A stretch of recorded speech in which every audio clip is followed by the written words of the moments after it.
শরীফ ওসমান হাদির হত্যার বিচারের দাবিতে এই মুহূর্তে জাতীয় প্রেস ক্লাবের সামনে শত শত শিশুরা অবস্থান করছেন।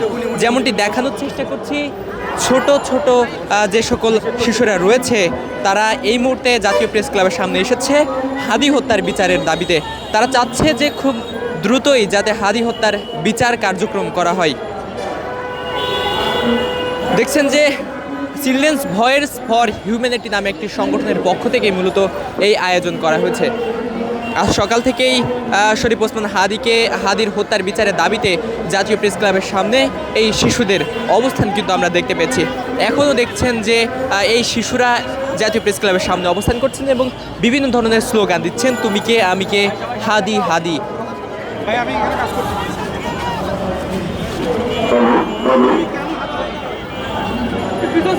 চব্বিশের আন্দোলনের অন্যতম পরিচিত মুখ শরীফ ওসমান বিন হাদি গত 12ই ডিসেম্বর রাজধানীর বিজয়নগর পানির ট্যাঙ্ক এলাকায় তিনি গুলিবিদ্ধ হয়েছিল। পরবর্তীতে চিকিৎসাধীন অবস্থায় তিনি মৃত্যুবরণ করেছে। দেখছেন যে ছোট ছোট শিশুরা প্লে কার্ড ব্যানার হাতে শরীফ ওসমান হাদির বিচারের দাবিতে কিন্তু তারা এসেছেন।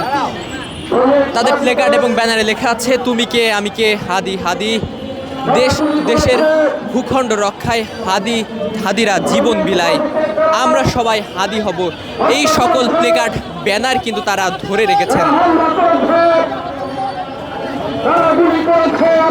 রাজধানীর বিভিন্ন জায়গা থেকে এই সকল শিশুরা ছুটে এসেছেন জাতীয় প্রেস ক্লাবের সামনে শরীফ ওসমান বিন হাদি হত্যার বিচারের দাবিতে।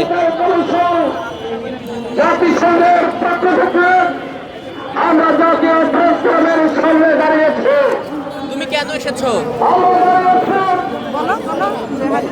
হাদি ভাইয়ের বিচার চাইতে। হাদি ভাইয়ের বিচারের দাবিতে এসেছো? তুমি হাদি ভাইকে চেনো? তুমি কেন এসেছো? আমি হাদি ভাইয়ের বিচার চাইতে এসেছি। হাদি ভাইকে কারা মেরেছে? হাদি ভাইকে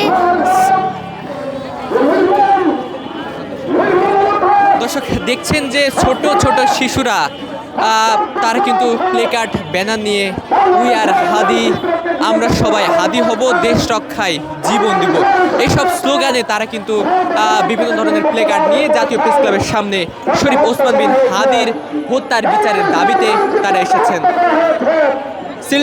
চিলড্রেন্স ভয়েস ফর হিউম্যানিটি নামের সংগঠনের আয়োজনেই কিন্তু এই শিশুদের আন্দোলন আমরা দেখতে পাচ্ছি জাতীয় প্রেস ক্লাবের সামনে।